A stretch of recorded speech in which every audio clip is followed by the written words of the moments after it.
toutes et à tous et bienvenue sur le coin sport et pop culture. Et aujourd'hui, comme tous les mois depuis la création de cette chaîne, on continue notre rituel où je vous présente du coup mes achats VO du mois précédent.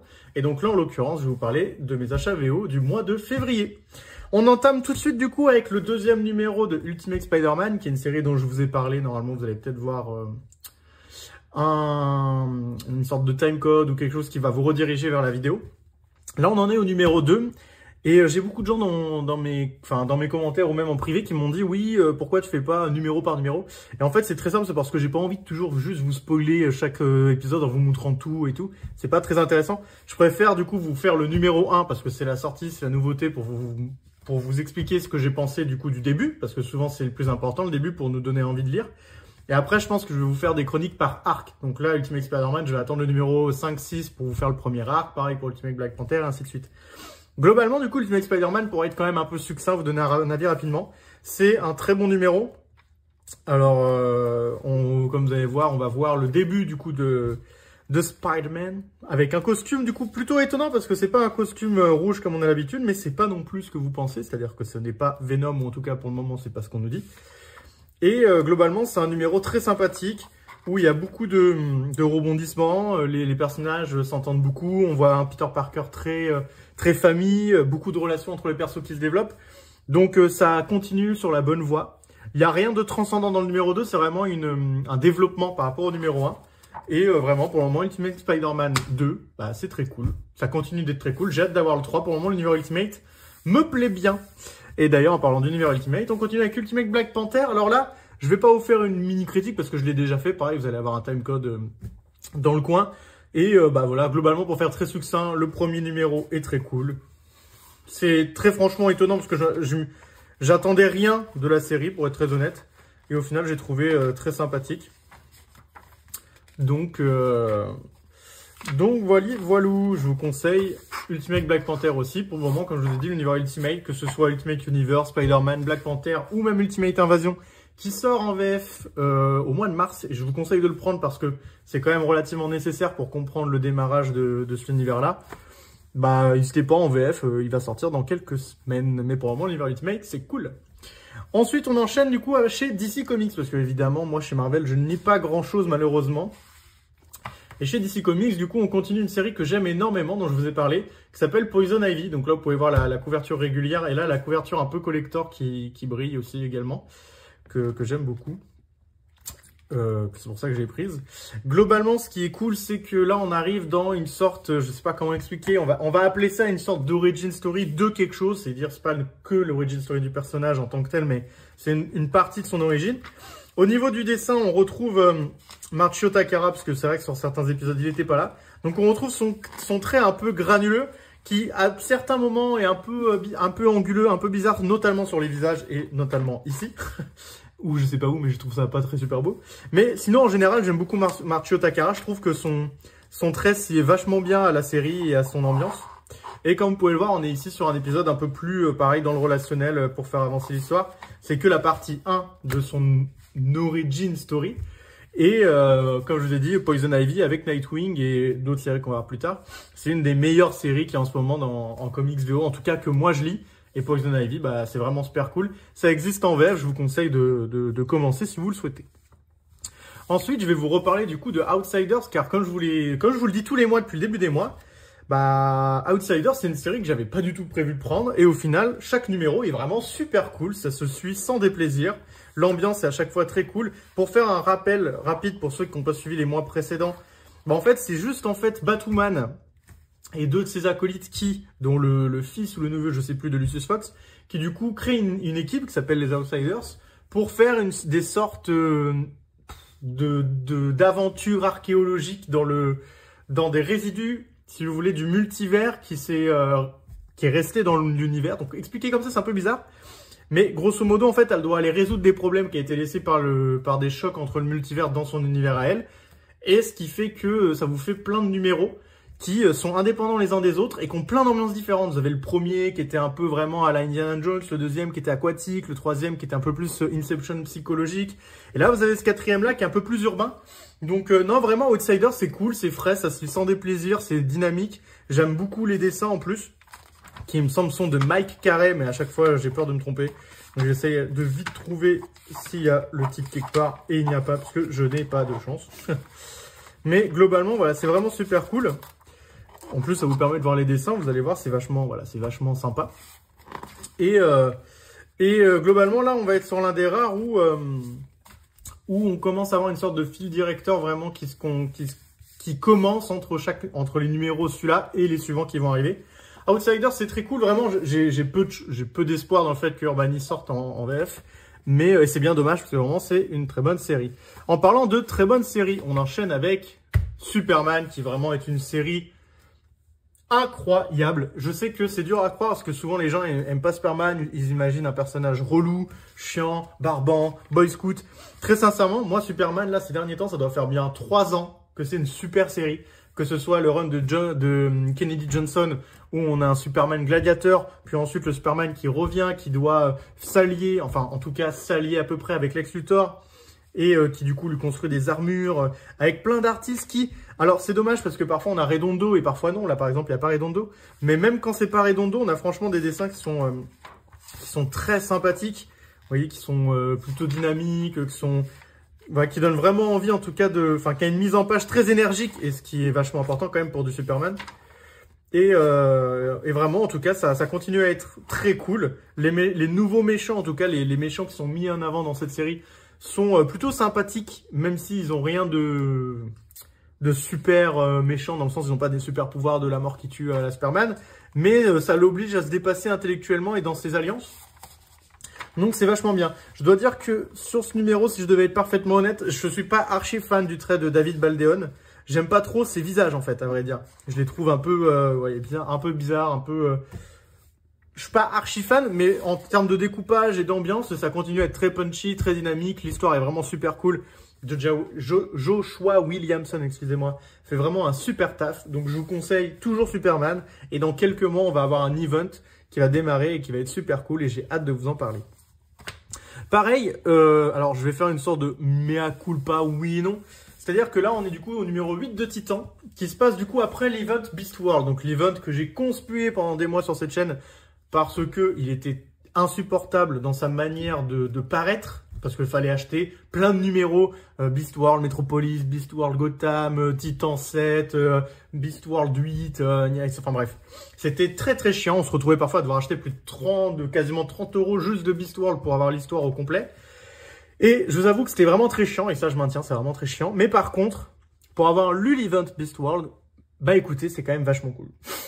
Alors ça doit être parce que moi j'aime bien le côté très blockbuster et que j'aime beaucoup l'écriture de Tom Taylor, parce que je trouve que Tom Taylor c'est quelqu'un qui a une écriture très dynamique, qui a une écriture aussi très, pas intimiste, mais vous savez, qui pose des questions à leur propre personnage, qui fait que leurs personnages se posent beaucoup de questions sur eux-mêmes, mais pas des questions, vous savez, existentielles, ah, qui suis-je, oh là là, le monde est triste et tout, mais vraiment ça les met face à leurs contradictions de super-héros, leurs valeurs. Et du coup, je trouve que c'est vachement intéressant ce que fait Tom Taylor. Et puis en plus, il faut se dire que les Titans, dans cet univers-là, sont censés prendre la relève de la Justice League. Et ce qui rend quand même le concept particulier. Dans le numéro 8, on a de la chance, on a Stephen Segovia au dessin, qui est un dessinateur que j'aime beaucoup, qui est le dessinateur de Scorched dans l'univers de Spawn. Et vous savez que j'adore l'univers de Spawn et que je vous dis toujours que l'univers de Spawn, ça pète la classe au niveau des dessins. Et d'ailleurs, ce personnage aurait pu être dans Spawn parce qu'il a clairement le chara design pour. Et du coup, comme vous pouvez le voir, bah, les dessins, c'est vraiment de la bombe. C'est vraiment très sympa, Stephen Segovia. C'est très, très super-héroïque. Et pour le coup, j'aime beaucoup ces visages. Je les trouve plutôt un peu lisses, mais plutôt beaux. Et globalement, ouais, j'ai pas trop envie de vous avancer trop parce que sinon vraiment ça spoil, je vais vous laisser là-dessus. Mais voilà, pour le moment, Titan, c'est vachement... Bon, au final, c'est plutôt cool et j'aime bien suivre la série. C'est sorti dans un premier numéro qui s'appelle Dawn of Titans en VF. Alors, je sais pas exactement tout ce qu'il y a dedans parce qu'il me paraît très gros. Et il me semble qu'il n'y a pas tout Beast World en plus. Et il me semble qu'il y a du surplus un peu pas très pertinent. Mais je vous avouerai que là, j'ai pas tout en tête, donc je pourrais pas trop... faire une critique honnête de ce qu'il y a ou pas. Mais en tout cas, ça existe en VF. Moi, en VO, en tout cas, je trouve ça très cool. La série est très cool. L'Event Beast World est au final plutôt sympa. Donc, Titan, je vais continuer. J'aime bien. En parlant de mea culpa, donc là, on continue, vous voyez, sur les mea culpa. ce sera un moins gros quand même, hein. C'est le Wonder Woman de Tom King. Donc j'ai eu des débats sur Twitter, enfin un débat. J'ai eu une discussion avec quelques autres camarades lecteurs de comics avec moi sur Wonder Woman et notamment sur ce run-là parce qu'en effet c'est un run qui divise beaucoup.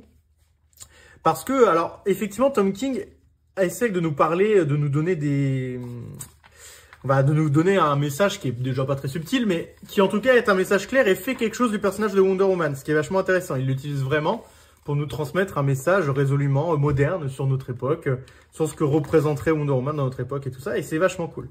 De plus, au dessin, on a de la chance, même si c'est pas tout le temps, on a Daniel Sampere, qui est un artiste que j'adore, son Superman avec Kenny Johnson était incroyable, et sa Wonder Woman est toujours aussi bien. Mais, alors, l'histoire est un peu plus cool, ça commence à être un peu plus dynamique dans sa manière d'écrire, mais par contre, je vous laisse regarder la page. Alors, faites pas forcément pause pour tout lire, parce que le but c'est pas de vous spoiler l'histoire, mais juste visuellement, vous voyez. Vous allez voir que, encore une fois, et ça continue à être affreusement bavard, mais comme je vous dis, c'est que j'adore Spawn, et je suis conscient des défauts qu'il y a dans Spawn, notamment, par exemple, dans Spawn, Todd McFarlane, c'est quelqu'un qui a une manière d'écrire sa narration très lourde aussi, où il explique ce qui se passe, c'est très lourd, c'est un peu chiant. Mais alors là, Tom King, il atteint des niveaux de surexplication qui est vraiment, vous voyez, c'est à la limite du, on profite de rien en fait. Vous voyez, on est obligé d'avoir des micro-cases prédécoupées pour mettre des mini-cases qui parfois c'est en fait, il y a une surcharge et limite, il y a des moments, j'ai l'impression de voir du Jim Lee à l'époque où il travaillait sur X-Men avec l'auteur à l'époque des X-Men dont j'ai mâché le nom et c'est pas bien parce que c'est l'un des plus grands auteurs des X-Men, de l'histoire des X-Men. Mais en tout cas, c'était quelqu'un qui était très bavard également. Sauf que pour le coup, il était très bavard pour raconter des choses. Et à l'époque, c'était pas autant, on va dire, dynamique qu'aujourd'hui. Donc, on lui en voulait moins. Même si je trouve que ça reste un peu lourd à lire aujourd'hui. Mais bref, pour revenir sur Wonder Woman, Tom King, c'est ça. C'est qu'en fait, vous avez Daniel Sampere qui fait des super... Vous voyez, parfois, il fait des super planches. Et là, Tom King, c'est bien. Et c'est ce que je vous dis, ça s'améliore un peu quand même par rapport au numéro précédent. Il y a quand même beaucoup de moments où il laisse respirer son histoire, où il laisse les planches nous montrer ce qui se passe. D'ailleurs, ce moment-là est vraiment très classe. Et du coup, alors, au début, quand je lisais le comics, là, on en est au numéro 6, hein, franchement, sur les 4 premiers numéros, j'étais pas loin de dire que c'était vraiment nul. Parce que c'était à la fois pas subtil, lourd, et ça me mettait vraiment pas en valeur le dessin de Sampere parce qu'il y avait trop de cases. Alors vraiment, les 4 premiers numéros, autant le premier, ça va, mais alors après, je trouve ça d'une lourdeur. Le 5e, ça allait un peu mieux. Et là, le 6e, vous avez vu, il y a encore un peu de lourdeur. Mais je dois admettre que depuis le 5e, ça va un peu mieux. L'histoire avance un peu plus. Ça reste toujours pas très subtil parce que Tom King, là, clairement... Et je pense que c'est vraiment un parti pris. Hein. C'est pas que Tom King n'est pas subtil. C'est que là, il ne veut pas l'être. C'est pas son but. Donc, du coup, globalement, Wonder Woman, pour le moment... C'était bien au tout début, chiant après, et là ça redevient un peu bien. Je pense que vraiment je vais continuer la série parce que ça m'intrigue et que j'aime bien ce que Tom King raconte mine de rien. Mais à la fin de ce Wonder Woman, je pense qu'il y aura une vidéo quand même pour vous donner mon ressenti. Même s'il est négatif, ce qui est pas commun parce que normalement je voulais pas faire de vidéo quand j'avais un avis négatif. Mais vraiment cette série m'intrigue, donc quand je l'aurai terminée, je vous le dirai. Ensuite, on enchaîne avec, on va dire, la trilogie du samedi, même si on n'est pas le samedi. Mais par contre, c'est une trilogie qui est sortie durant ce mois, qui est du coup, on va dire, une sorte d'origin story du Joker, enfin en tout cas le Joker Year One de Zdarsky. Et pour être très honnête, je l'ai toujours pas lu. Et de toute façon, si je le lis, je compte vous faire une vidéo, un comics VO dessus. Donc vous allez avoir mon avis dessus. Globalement... déjà, les artistes qu'il y a dessus, c'est Giuseppe Camuncoli et Andrea Sorrentino en grande majorité. Et de temps en temps, c'est bien, même si là, vous voyez, on reprend un gimmick de Killing Joke. Je sais pas trop quoi en penser, très franchement, pour le moment, le run de Zdarsky, je le trouve... Voilà, je souffle. Hein. C'est vraiment pas sympathique à lire. C'est pas horrible, même s'il y a franchement des arcs que j'ai pas du tout aimé. C'est très blockbuster, ça raconte pas grand-chose et ça fait du boum boum boum. Mais pour le moment, j'aime pas trop. Donc, à voir si ça rattrape. De toute façon, vous verrez dans les semaines à venir ce que je pense du coup de cela. Ensuite, du coup, pour retourner sur des choses positives, on retourne sur le Energon Universe, qui est du coup, comme vous le savez, l'univers partagé de Transformers, qui a été annoncé le mois dernier, qui va paraître en VF au mois de mai, je crois. chez Urban Comics en France. Donc c'est vraiment super cool parce que c'est un univers qui vaut vraiment le coup et je vous assure vraiment ça vaut le coup si vous voulez pas le suivre en VO parce que bah, déjà il y a des numéros qui ont commencé. N'hésitez pas, essayez en VF parce que franchement ça vaut le coup. Et c'est vraiment triste parce que je suis sûr que ça va pâtir de l'image G.I. Joe, Transformers, c'est des films de beauf et tout, ou ah là là, c'est des trucs pour gosses, machin. Ce que je comprendrais parce que très franchement, moi G.I. Joe, j'y connais pas grand chose et pour moi c'est vraiment un truc de beauf avec des films un peu nuls et éclatés. Mais au final, je me suis laissé tenter. Il y avait Daniel Warren Johnson sur Transformers. C'est très franchement, Transformers, c'est une super série. Je vous le conseille vraiment à donf. Je vais essayer de vous montrer un peu d'intérieur pour vous montrer à quel point c'est la classe de... Voilà, c'est vraiment génial, quoi. Le Transformers, c'est incroyable. Donc vraiment, le Transformers de Daniel Warren Johnson, c'est tellement énergique, tellement pulp, tellement vivant. C'est tellement badass que vraiment... Et puis l'histoire est vraiment géniale. C'est-à-dire que en fait, chaque numéro fait ce qui manque à l'ancien. C'est-à-dire qu'en fait, vous lisez le premier numéro, vous vous dites « Ah ouais, là c'est bien, on a bien commencé l'univers, on comprend bien comment tout redémarre, mais oh, il manque un peu de lore. » Numéro 2, ah, on vous explique le lore. Et vous dites « Ouais, mais quand même, les personnages, on n'a pas trop développé. » Numéro 3, boum, on vous développe vachement les personnages, vous attachez beaucoup à tout le monde. Et vous vous dites « Ouais, mais on n'a pas trouvé les méchants. » Numéro 4, boum, on voit beaucoup les méchants. Et là, vous vous dites « Ouais, mais du coup, maintenant, l'action, elle commence pas beaucoup. » Numéro 5, boum, il y a vraiment la baston. Donc vraiment, vous vous dites, Transformers, de numéro en numéro, ça comble à chaque fois ce que vous vous dites qui manque dans les numéros précédents. Donc, enfin, je sais pas comment expliquer, mais c'est vraiment très bon. Le Cobra Commander, qui pareil, est une très bonne série où on suit un anti-héros, avec les dessins de Andrea Milana, que j'aime beaucoup, parce que vraiment, ça colle vachement bien à l'ambiance, qui est une ambiance très morbide, hein, comme vous pouvez le voir. Là, on a par exemple des gens très sympathiques avec une tronçonneuse qui veulent tronçonner des gens. Je vais essayer de faire un saut de page. Et ensuite, on enchaîne avec le Cobra Commander qui va dans la forêt, qui essaye de chercher des choses. Évidemment, c'est pas quelqu'un de très sympathique. Donc, il y aura de la mort sur son passage. Et comme je vous l'avais dit le mois dernier, globalement, c'est l'histoire d'un anti-héros qui essaye, grosso modo, de découvrir ce qui fait fonctionner les Transformers, leur énergie, et de se l'approprier pour lui faire des choses, on s'en doute, pas très sympathiques avec. Et c'est toujours très cool. Et Duke, c'est la sortie que j'ai reçue aujourd'hui même. Donc je peux pas vous dire grand chose, même si je sais que je vais probablement aimer parce que j'avais adoré les deux premiers. Et que du peu que j'ai pu feuilleter, j'adore Tom Riley. Ça a l'air toujours aussi classe, toujours aussi dynamique. Voilà, hop, j'avais vu cette page, ça m'avait un peu vendu le truc, je vous avoue. Tac. Donc vraiment, pour le moment, c'est tout super cool. Et comme l'univers Ultimate, je reçois des oui, mais pourquoi tu dis pas Duke, Cobra Commander ou Transformers? Pourquoi tu fais pas chaque numéro une vidéo? Pareil que pour l'univers Ultimate, je vais faire par arc. Donc normalement, Transformers, le numéro 6, ce sera le dernier numéro du premier arc. Donc il y aura une vidéo, comme j'avais fait pour Void Rivals aussi d'ailleurs. Et Cobra Commander et Duke, je ferai pareil. C'est vachement bien. Lisez le Energon Universe, c'est top. Ensuite, on enchaîne avec l'univers de Spawn, qui est un peu l'univers sur le devant de la scène de ce mois-ci, parce qu'on fête le 350e numéro de la série Spawn. Donc youpi, joyeux anniversaire. Et pour ça, du coup, j'ai pris moi personnellement la couverture en couleur de Todd McFarlane, le créateur de la série, et sa couverture en crayonné, que je trouve très belle aussi, de Spawn. Alors là, qu'est-ce qui se passe dans Spawn? Globalement, pour vous faire un rapide update, parce que c'est vrai que souvent, tous les mois, je vous dis, ouais, on arrive à la fin, donc j'ai pas trop envie de... Enfin, on arrive à la fin d'un arc très important, donc j'ai pas trop envie de vous spoiler. Globalement, on arrive au moment où on va enfin savoir qui va arriver sur le trône de l'enfer. Le trône de l'enfer, du coup, sans vous dire qui finira dessus, parce que je pense que c'est pas ce que vous pensez. Mais en tout cas, c'est très cool. C'est encore une fois très beau et c'est Brett Booth au dessin. Brett Booth qui est vraiment un dessinateur que j'adore, qui d'ailleurs, je vous ai fait une vidéo, je sais pas si elle est sortie d'ici là, mais sur Nightwing, dans lequel il fait des numéros qui sont d'ailleurs mes numéros préférés en termes de graphique. Et vraiment, voilà, Spawn, c'est génial, c'est une série top. En plus, très franchement, je trouve que c'est une série qui peut se prendre quasiment à n'importe quel moment. En plus, tout existe en VF, donc vraiment, c'est top. Tout existe en VF, donc commencez par le numéro 1 en VF, ou sinon vous avez Spawn Renaissance numéro 1. Et depuis, de toute façon, vous avez ma vidéo sur comment commencer Spawn qui existe sur cette chaîne. N'hésitez pas à la regarder. Vraiment, Spawn, ça vaut le coup. Et du coup, on a les deux séries dérivées qui sont The Scorch, qui, comme je vous le dis tous les mois, est un peu le Avengers des Spawn avec à sa tête She Spawn. Et on a Gunslinger Spawn, qui est moi, ma série un peu chouchoute que j'adore. Avec Dexter Soy au dessin, parce que je vais d'abord vous montrer du coup Gunslinger. Dexter Soy qui du coup est celui qui remplace Brett Booth sur la série. Et qui personnellement j'aime bien, je trouve que c'est proche quand même comme style. Donc c'est un peu plus lisse, un peu plus propre, Dexter Soy. Il y en a qui aimeront, d'autres qui aimeront pas. Mais en tout cas, c'est toujours une série aussi classe, aussi agréable à suivre, qui est punchy, avec avec des dessins qui pètent la classe, qui vous donnent envie de suivre le personnage, parce que vous vous dites, oh, mais attends, mais il pète la classe. Alors, comme je vous le dis tous les mois, c'est bourrin, ça invente pas la roue, ça vous donne pas des grands messages philosophiques sur la nature de l'homme et le partage et la solidarité. Mais par contre, qu'est-ce que c'est cool à lire, c'est trop bien.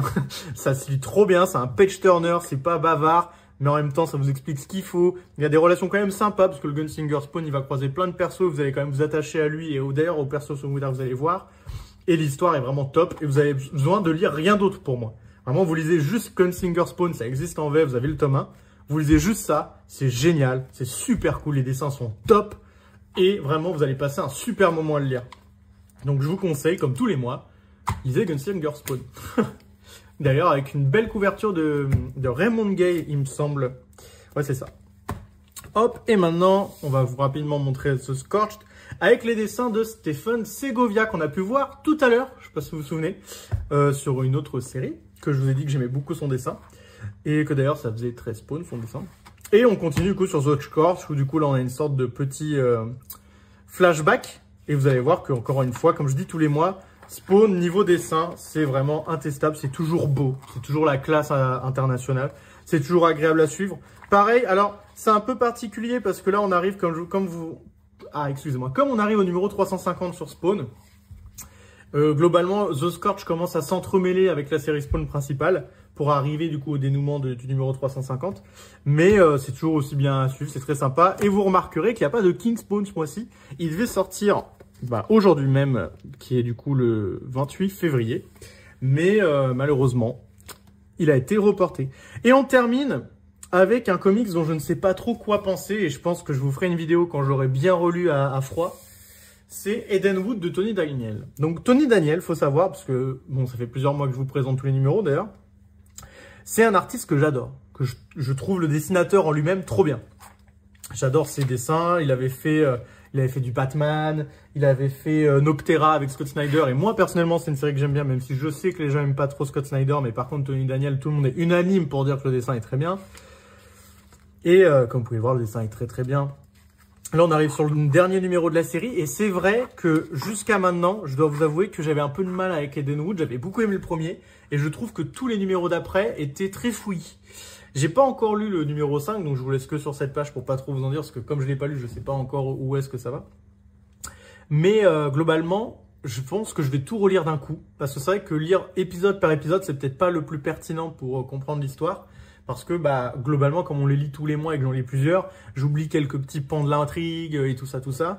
Donc ce serait peut-être préférable que je relise tout d'une traite les 5 numéros pour vous faire après un coin comics VO pour vous dire si j'ai aimé ou pas. Même si à mon avis, si j'aime pas, je vous ferai pas de coin comics VO cette fois sur celui-là, pas comme Wonder Woman. Parce que j'ai pas non plus envie de faire de cette chaîne une chaîne où je dis ce que j'aime pas. C'est pas le but. Mon but, c'est de vous faire aimer les comics et de vous conseiller des choses que j'aime. Donc voilà, c'est un peu la philosophie de cette chaîne. C'est d'être positif parce que j'en ai marre de voir les infos, la télé, les médias, la radio être toujours dans le négatif. Cette chaîne, c'est que du feel good et il y aura que des vidéos sur du feel good. Même si de temps en temps, dans les reports un peu mensuels, je vous dirai ce qui pour le moment me plaît ou me plaît un peu moins. Merci d'avoir regardé cette vidéo. Je vous souhaite de passer une bonne journée, une bonne après-midi, une bonne soirée selon le moment auquel vous regardez cette vidéo. N'hésitez pas à dire en commentaire si vous suivez une des séries que je vous ai présentées. Si oui, si vous l'aimez, si vous ne l'aimez pas, si vous en suivez que moi je vous ai pas montré ici et que vous me recommandez. Parce que parfois ça peut m'intéresser. Je sais qu'il y en a un qui m'a recommandé The Last Mermaid qui va sortir le mois de mars, que j'avais pas prévu de prendre du tout. Et il y a quelqu'un qui m'a dit si l'artiste il est génial et tout. Et du coup je vais tester The Last Mermaid numéro 1 et je vous dirai ce que j'en pense. Mais voilà, n'hésitez pas à me le mettre en commentaire. Vraiment, j'adore l'interaction avec vous pour qu'on partage tous ensemble nos goûts sur les comics. C'est ce qui est un peu cool dans les comics, c'est qu'il y en a pour tous les goûts. Et je suis absolument pas fermé. Vous pouvez même dire que vous détestez Gunslinger Spawn. Bon, moi, ça me fera chier, mais après tout, vous avez le droit. Moi, il y a des trucs que tout le monde aime que j'aime pas après tout. Donc voilà. Allez, trêve de bavardage parce que je suis quelqu'un de trop bavard. N'hésitez pas à lire des BD, à lire des mangas, à lire des comics et des comics en VO si vous le souhaitez. De toute façon, il y a toujours dans le descriptif de la vidéo des liens qui vous emmènent vers des boutiques indépendantes de comics en France qui font des comics en VO où vous pouvez commander. et vous faire livrer. Et puis voilà, je vous dis à tous, du coup, comme je vous dis, bonne lecture. Tchuss!